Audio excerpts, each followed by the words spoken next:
비유로 말씀하시되라는 제목으로 예수님께서 우리에게 들려주신 비유를 함께 나누고 있습니다. 오늘은 두 번째 시간으로 마가복음 4장 30절에서 32절의 말씀을 통해 겨자씨 한 알이라는 제목으로 말씀을 나누고자 합니다.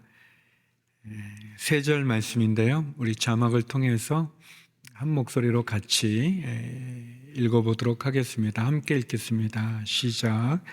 예수께서 또 말씀하셨습니다.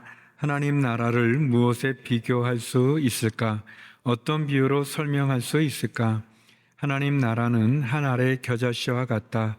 그 씨는 땅에 심는 것 가운데 제일 작은 씨지만 일단 심어 놓으면 자라나 어떤 식물보다 더 큰 가지들을 뻗어 그 그늘에 공중의 새들이 깃들 수 있게 된다. 우리가 살펴볼 겨자씨 한 알의 비유는 하나님 나라에 대한 비유로 예수님께서 우리들에게 설명해 주고 있습니다. 하나님의 나라가 아주 작고 또 볼품없는 연약한 가운데 시작이 되지만 그러나 하나님께서 그 지극히 작은 것을 축복하여 성장시키고 또 그 안에 생명의 능력을 불어 주실 때 그 나무가 큰 나무가 되어서 또 많은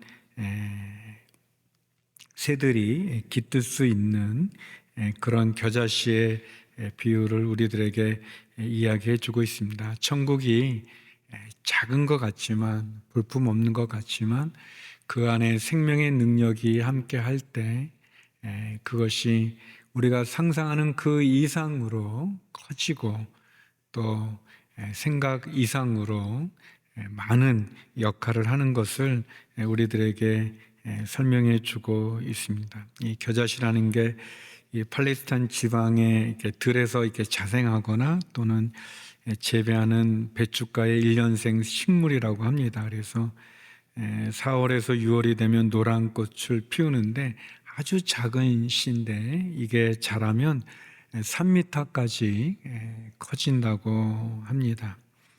보통 그 유대인들의 격언 가운데 아주 작은 것을 묘사할 때 겨자씨처럼 작은 것이라는 그런 속담이 있는데 아마도 예수님께서는 그 격언을 통해서 하나님의 나라가 아주 작게 시작되어지지만 큰 나무를 이루는 것처럼 하나님의 나라가 연약한 가운데 작은 부분이지만 그것이 생명을 가지고 자라나게 되면 엄청나게 커질 수 있다는 것을 우리들에게 보여주십니다. 사실 겨자씨를 여러분이 본 적이 있는지 모르겠는데 제가 이스라엘에 갔을 때 보지를 못했어요. 안타깝게 이게 큰 나무 돼 있는 것도 못 봤는데 그런데 이제 한국에서 기독교 서점에 갔더니 이렇게 조그맣게 겨자씨 몇 개 넣어가지고 이렇게 파는 그걸 봤는데 진짜 작더라고요. 아주 작은 씨입니다. 예수님께서 마태복음 17장 20절에 너희가 만일 너희의 믿음이 이 겨자씨의 한 겨자씨만큼만 있어도 이 산을 명하여 여기서 자리를 옮겨라 하여도 옮길 것이다. 너희가 못할 것이 없다. 그런 말씀을 하셨습니다. 그러니까 작아 보이는 그 겨자씨지만 그 작은 믿음이 산을 옮길 수 있는 큰 일을 감당한다는 것. 작은 믿음이라도 하나님을 신뢰하는 믿음을 가질 때 엄청난 능력 있는 일을 감당한다는 것을 우리에게 보여줍니다.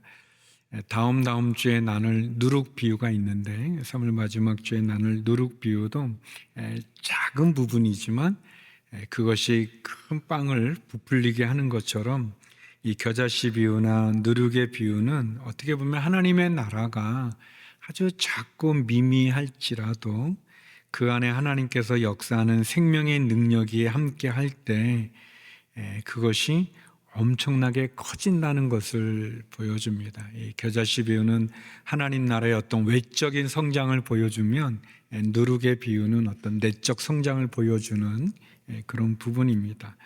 나중에 누룩 비유를 할 때 또 겨자씨 비유와 비교해서 함께 나누도록 하겠습니다. 세 가지를 좀 나누고 싶어요. 특별히 이 겨자씨 비유는 저나 또 여러분들에게도 아마 굉장히 은혜가 될 거예요. 왜냐하면 우리가 다 겨자씨 같이 좀 볼품 없고 또 작고 미미하고, 근데 여러분 표정은 저만 그렇다는 우리가 우리 자신을 좀 그렇게 여길 수 있잖아요. 나는 좀 능력도 없고 뭐 이렇게 배경도 없고 가진 것도 없고 뭐 이룬 것도 없고 뭐 그런 연약함을 느낄 수 있는, 그런데 하나님께서 함께 해 주실 때 이렇게 작은 겨자씨가 큰 나무가 되어 이렇게 공중의 새들이 깃드는 것 같은 그런 부분.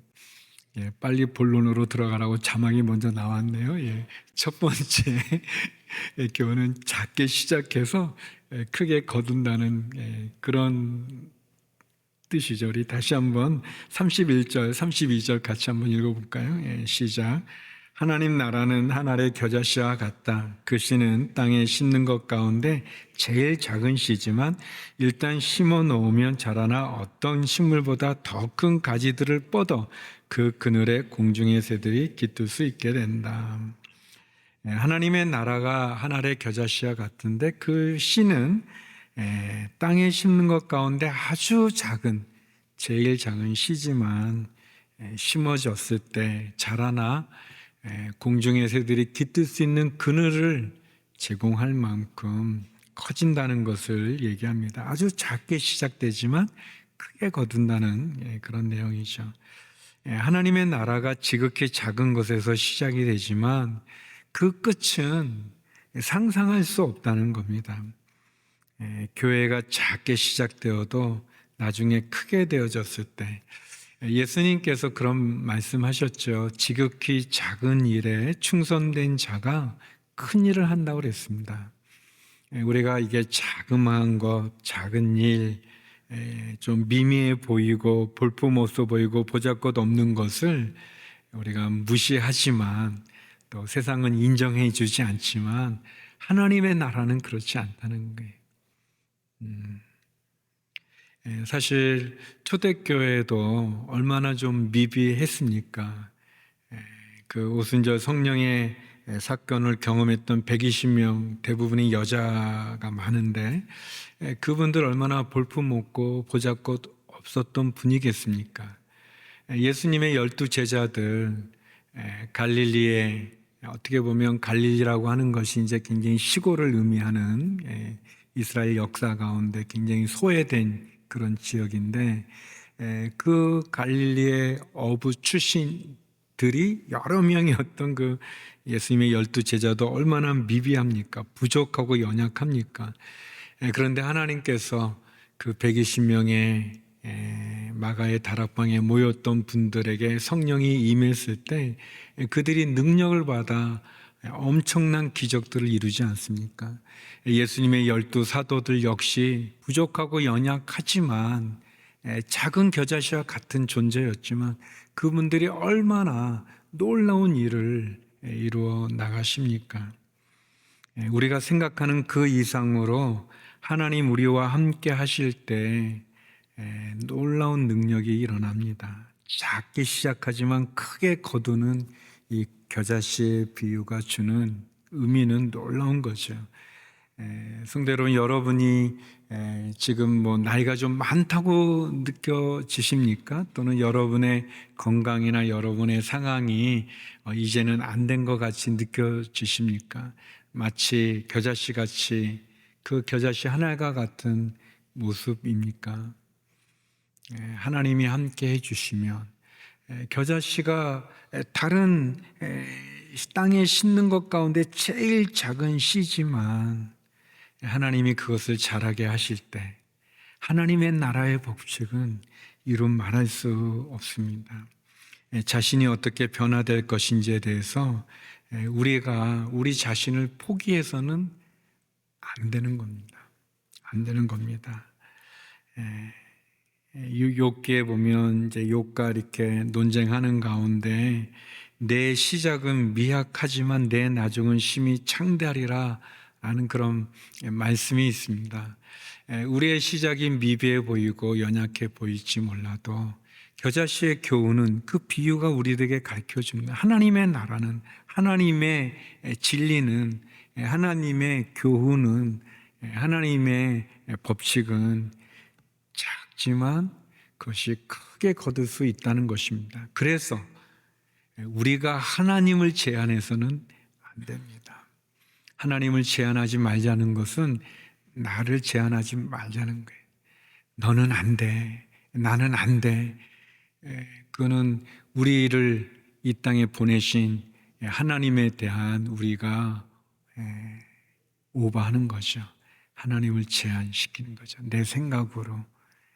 하나님이 우리를 어떻게 들어 쓰실지, 어떻게 인도하실지, 어떻게 이끌어 가실지 모릅니다. 우리 계속 나눠보죠. 두 번째는 이게 천천히 계속해서 자란다는 겁니다.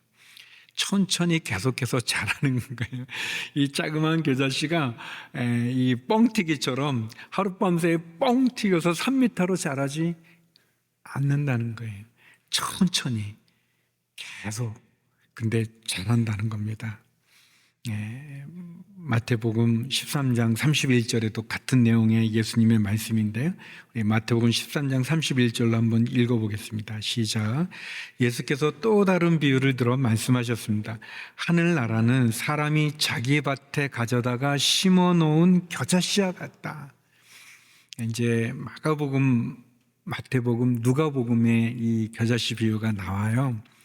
요한복음에는 없어요. 그래서 성경 퀴즈 문제 낼 때 이런 건 겨자씨의 비유는 사복음서 중에 어디에 나올까요? 그럼 이제 우리는 마태, 마가, 누가에 나온다는 것을 기억하시면 됩니다. 그럼 예수님이 무리를 걸은 거는 어디에 나올까요? 한번 찾아보세요. 거기도 세 군데 나오고 한 군데 안 나오는데 약간 새길로 센 것 같은데 믿음은 한순간에 뻥튀기 되지 않는다는 것을 여러분 기억하십시오. 겨자씨의 비유가 작게 시작하지만 그 끝은 우리가 생각하는 그 이상으로 크다는 그런 너무 기쁨이 있는데 근데 우리가 기억해야 되는 것은 그것은 천천히 계속해서 자란다는 것을 알 필요가 있습니다. 시간이 필요한 거예요. 인내가 필요한 거예요. 길게 보는 게 필요한 거예요. 당장 그렇게 하면 안 됩니다. 썰렁한 조크인데 군대에서 이 팔에다가 참을 인자를 3개 새기신 분들을 조심해야 됩니다. 그러니까 이제 여기다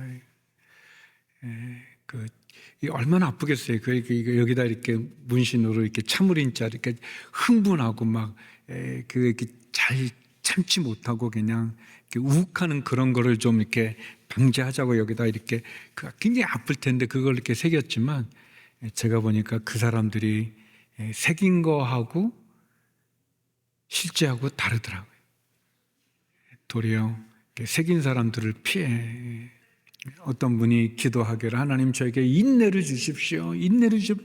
당장 주십시오. 그러면 안 되는 것처럼 믿음이 어느 날 갑자기 이렇게 뻥 하는 것은 아니죠. 우리가 하나님 앞에서 이 겨자씨 비유가 주는 교훈이 참 귀한데 뭐냐면 작은 것이 아주 3m 그 비율로 보면은 아마 제일 크지 않을까 싶어요. 엄청난 것 아니겠어요? 아주 자그마한데 아주 작은 우리 제가 본 겨자씨는 우리 쌀의 한 4분의 1 정도 굉장히 작아요. 아주 작은 이게 3m나 자라나 싶을 정도인데 천천히 계속해서 자란다. 계속해서. 여기 마태복음은 이제 마가복음과 좀 다르게 마태복음은 이런 표현이 있어요. 사람이 자기 밭에 심어 놓았다 이렇게 되어 있거든요. 그러니까 사람이 자기 밭에 갖다 심은 거예요. 그러니까 겨자씨는 우연히 뿌려진 씨가 아닌 거예요. 사람이, 주인이, 농부가 의도를 가지고 심은 거예요. 그냥 이렇게 바람에 날린 그 민들레같이 이렇게 그냥 날려서 부는 그런 풀꽃이 아니라는 거예요. 그런 꽃씨들이 아니라는 거예요. 이 겨자씨는 하나님 나라가 마치 사람이 자기 밭에 심어 놓은 것처럼, 하나님 나라는 우연히 뿌려진 게 아니라, 저절로 밭에서 나오는 것이 아니라 농부가 의도와 목적이 있다는 거예요. 다시 말하면 우리의 존재의 가치가 겨자씨처럼 연약하고 미비할지 몰라도 하나님은 우리에 대한 의도가 있고 목적이 있고 계획이 있고 뜻이 있다는 겁니다. 이럴 때 아멘 하셔야 되는데, 이 얼마나 놀라운 일인지요. 제가 이 세 가지 나누는데 너무 좋아요. 뭐냐면, 내가 겨자씨 같이 참 연약해 보이고 미미하지만 그 끝은 알 수가 없다. 얼마나 감격이 있습니까? 나이를 떠나서, 내 상황과 환경을 떠나서 하나님 우리와 함께 하시면 이루실 그것은 엄청나지 않아요? 제가 초대교회 예수님 제자들을 비유로 들었지만 우리 자신도 그런 게 너무나 많이 있잖아요. 우리 대한민국도 그런 거 아니겠습니까? 제가 볼 때 우리나라 이 5,000년의 역사 보면 참 연약하고 참 안 됐고, 이 지정학적으로 너무나 강대국들에 쌓여 있고 항상 이 통로가 돼가지고 힘들었잖아요. 그런데 이렇게 대한민국이 될 줄 누가 알았습니까? 제가 첫 번 해외여행 갔을 때 물어보는 거예요. 너 일본 사람이냐? 아니다. 중국 사람이냐? 아니다. 그럼 어느 나라냐고 물어봐야 되는데 그냥 묻지 않아요. 근데 지금은 한국 사람이면 너무, 예전에 제가 프랑스 파리에 갔었을 때 세느강인가요? 이렇게 유람선 타고 이렇게 저희가 이렇게 지나가는데 세느강변에 이렇게 많이 있더라고요. 약간 이제 어두워지려고 하는 때인데, 근데 이제 저희 팀이 한국 사람인데요. 그 구경하는 친구들이 한국 사람 보더니 춤을 추는 거예요. 우리 보고 자기들이 춤춰요. 근데 이제 저는 모르는데 우리 중에 약간 노는 분이 있었는데 그분이 BTS 춤이라는 거예요. 그게. 이제 저는 몰라가지고 왜 저러지? 저 친구들이 그랬는데, 우리 한국 사람이니까, 근데 그 춤이 BTS 어떤 춤인가 봐요. 그거 알아보시는 분이 있었는데 너무 놀랍지 않아요? 아무튼 이렇게 이 끝은 알 수가 없는데, 근데 의도가 있다는 거예요. 하나님이 우리 대한민국을 이렇게 하신 뜻이 있는 거예요. 우리 돌아가신 하 목사님은 용사마라고 그래가지고 겨울 연가가 일본에 많은 한류를 일으키는 아주 엄청난 인기를 얻었어요. 겨울 연가가 겨울 사랑 노래잖아요. 그래서 러브 소나타로 하 목사님은 일본 사람들의 마음을 사로잡는 드라마의 그거를 보고 거기서 전도 집회를 하신 거예요. 뜻이 있다고 생각하신 거예요. 목적이 있다고 생각하신 거예요. 그 일을 한 거죠. 겨자씨는 우리 겨자씨와 같은 우리들이 연약해 보일지 몰라도 하나님 뜻이 있는 거예요. 목적이 있는 거예요. 계획이 있는 거예요. 그게 소명이죠. 하나님께서 저와 여러분을 그냥 태어나게 하신 게 아니에요. 그냥 이 자리에 있게 하신 게 아니에요. 그냥 우리가 예수님 믿는 것으로 나 하나 구원에 만족해 하신 게 아닌 거예요. 뜻이 계신 거예요. 그렇기 때문에 우리가 한꺼번에 모든 게 다 이루어지지 않았다고 낙심하는 게 아니라, 눈에 띄는 변화가 있지는 않을지라도 그것이 서서히 천천히 계속해서 자라가는 겨자씨와 같이 하나님이 우리에 대해서 실수하시는 분이 아니기 때문에 그 뜻을, 그 목적을, 그 계획을 우리가 붙잡는 거죠. 그래서 낙심하고 절망하고 포기하고 그러면은 안 되는 겁니다. 그래서 우리에게 필요한 건 주님께서 나와 함께 하심에 대한 믿음의 선언을 해야 되는 거예요. 믿음의 얘기를 해야 되는 거예요. 성도들은 그래서 부정적이고 불평과 원망의 그런 말들이 아니라 이 감사하고 믿음의 선포를 하는 그것이 필요합니다. 네, 우리의 입에서 나오는 말이 내 미래다라는 그런 표현이 있어요. 내 입버릇이 내 미래다라는 그런 말씀이 있습니다. 제가 좋아하는 말씀인데요. 민수기 14장 28절인데 같이 한번 읽어보겠습니다. 시작. 그러니 그들에게 말하여라. 여호와께서 말씀하신다. 내가 살아있는 한 내가 너희에게 들은 그대로 너희에게 해줄 것이다.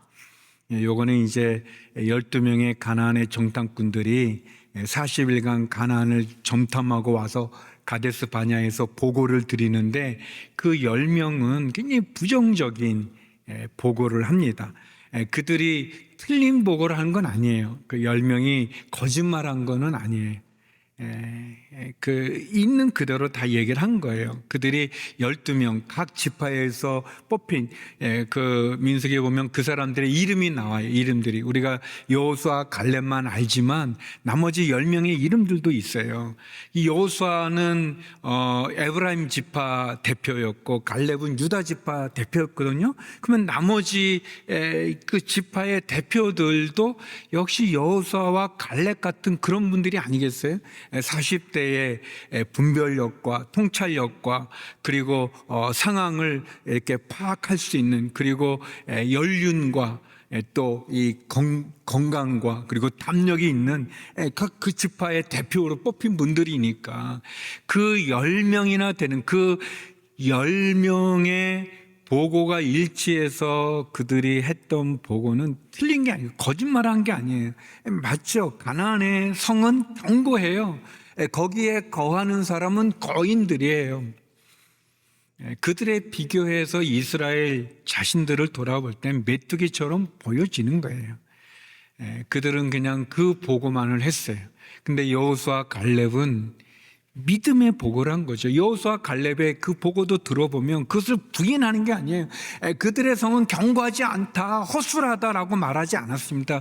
그들은 거인들이 아니라 난쟁이라고 말하지 않았어요. 여호수아 갈렙도 똑같이 얘기했어요. 똑같이 얘기했어요. 근데 10명은 똑같이 얘기하면서 결론이 뭐냐? 그래서 우리는 망하게 됐다는 거고, 여호수아 갈렙은 똑같이 얘기했지만 하나님이 우리와 함께하면 그들은 우리의 밥이 된다는 것을 다르게 얘기한 거예요. 믿음의 보고. 근데 하나님의 대답이에요. 우리가 읽었던 말씀, 너희 말이 내 귀에 들린 대로 내가 너희들에게 하겠다라고 말씀하신 거예요. 10명은 우리는 메뚜기와 같다, 마치 우리는 다 죽게 됐다 그렇게 얘기했고, 그 말 그대로 그들은 다 광야에서 죽게 됐어요. 여호수아 갈렙은 하나님이 우리와 함께하면 그들은 우리의 밥이다라고 말하면서 그 땅을 능히 점령할 수 있다고 말했어요. 그 말 들린 그대로 여호수아 갈렙은 우리가 아는 것처럼 가나안을 정복하지 않습니까? 우리가 어떻게 말하는가 중요해요.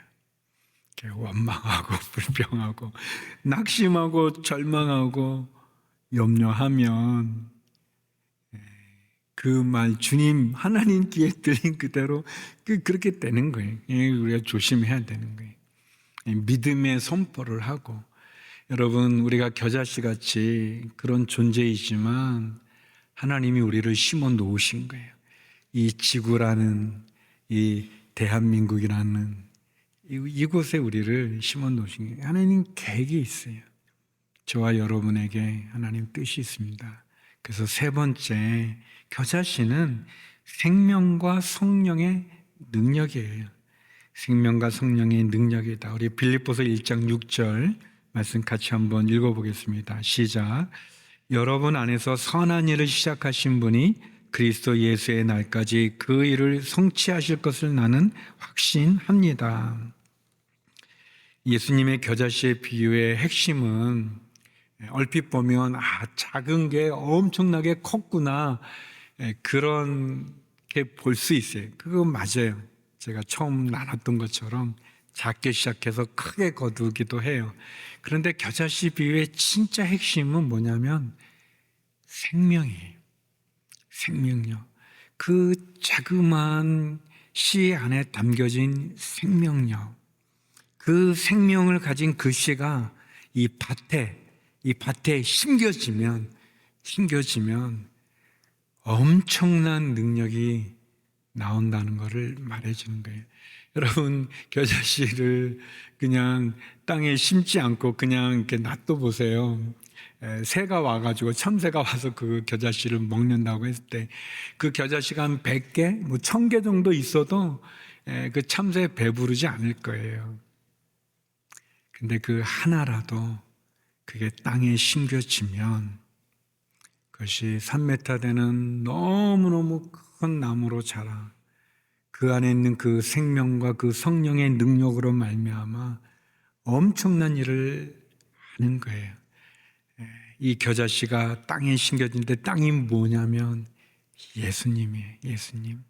그 땅이 성령님인 거예요. 그 땅이 하나님인 거예요. 우리 아까 찬양 가운데 삼위일체 하나님 찬양했는데, 우리의 연약함, 우리의 작고 미미하고 부족하고, 어떻게 보면 나도 나를 인정해 주지 않는, 다른 사람도 나를 인정해 주지 않지만 나도 나를 인정할 수 없을 만큼 연약하고 부족하지만, 우리가 주님과 하나 되어지면, 성령님이 우리 안에 역사하시면, 하나님이 우리에게 갖고 계신 그 놀라운 계획이 온전히 이루어진다는 그 생명, 그 성령의 능력을 의미합니다. 땅에 심겨져 생명의 능력으로 자라갈 때 공중의 새들이 깃들 수 있는 그런 존재가 되죠. 우리 안에 선한 일을 시작하신 예수님께서, 주님이 오시는 그 날까지 우리를 통해 이루고자 하는 하나님의 그 계획을 성령님께서 능력을 주셔서 우리를 변화시키실 것입니다. 내가 사도행전 강의를 하고 있지만 성령이 임했을 때 이전과는 다른 베드로의 모습을 보지 않습니까? 이번 주 돌아오는 주일에는 말이죠, 베드로가 지나가면 그 베드로의 그 그림자라도 째임을 받으면 병이 나을까 해가지고 많은 사람들을, 많은 환우들을 그 베드로가 지나가는 길에 뉘어놨어요. 그리고 병이 낫는 그런 너무너무 엄청난 기적이 일어나요. 성령이 임하시면 겨자씨와 같이 부족하고 볼품 없었던 베드로가 걷지 못하는 사람을 걷게 하고 일으켜 세우고, 그의 설교를 통해 3,000명의 많은 사람이 우리가 어찌할꼬 통해 자복하고 주께 돌아오게 되는 너무 놀라운 일들이 이루어집니다. 겨자씨는 그 씨 안에 담겨진 그 생명, 그 성령의 능력을 우리들에게 말해주는 거예요. 저와 여러분, 우리 겨자씨같이 연약하고 부족하지만 우리 안에 주님이 선한 일을 시작하시고 성령이 우리 가운데 거하여 능력을 행하여 주시면 엄청난 일을 하나님께서 행하시는 거죠. 작게 시작해서 크게 거두고 천천히 계속 자라고 생명과 성령의 능력이 되는, 어떻게 보면 작고 천하고 보잘것 없는 그런 우리들, 열등감과 낮은 자존감 속에서 또 내 자라온 배경이 너무 불행하다고, 내가 가진 것이 없다고, 내가 성취한 것이 없다고 나를 미워하고 또 원망하고 심지어 학대하며 우리가 우리의 삶을 포기할 수 있을 때 주님이 겨자씨 비유를 얘기하는 거예요. 내가 무엇에 비유할까? 내가 어떻게 설명할까? 하늘의 겨자씨와 같다. 그 씨는 땅에 심는 것 가운데 제일 작은 씨지만 일단 심어 놓으면 자라나 어떤 식물보다 더 큰 가지를 뻗어 그 그늘에 공중의 새들이 머물게 될 것이다. 사랑하는 성도 여러분, 우리가 겨자씨 같은 존재여도 하나님 우리와 함께 하시며 그 생명의 주님께서 그 성령의 능력으로 우리는 변화되어지는 거죠. 인도의 선교사로 떠났던 윌리엄 캐리라는 목사님이 계시는데 그분이 그런 말을 했어요. 이분은 구두 수송공이셨어요. 그리고 아무도 이 개신교에서는 잘못된 예정론으로 선교하지 않을 때 처음으로 선교사로 인도에 가신 분인데 이 구두를 수송하는 이 분께서 이런 말씀을 하셨어요. 하나님으로부터 위대한 일들을 기대하라. 하나님을 위해 위대한 일을 시도하라. 그렇게 말씀하셨습니다. 암흑과 같은 그 시기에 선교의 깃발을, 선교의 이 불꽃을 높이 들고 나갔던 윌리엄 캐리, 그분을 통해 하나님께서 얼마나 놀라운 역사를 이루셨는지 모릅니다. 사랑하는 성도 여러분, 우리가 겨자씨 같은 그런 존재라고 여겨진다고 낙심하지 마십시오. 원망하고 불평하고 절망하지 마십시오. 민수기의 말씀처럼 너희 말이 내게 들린 대로 내가 너희에게 행하겠다 말씀하신 그 하나님의 말씀을 붙잡고 우리 안에 있는 선한 일 시작하신 예수 그리스도, 그리고 우리에게 능력 오시는 그 성령님과 함께 다시 믿음의 행진을, 믿음의 선포를 하며 나가는 우리 모두가 되기를 주의 이름으로 축원합니다.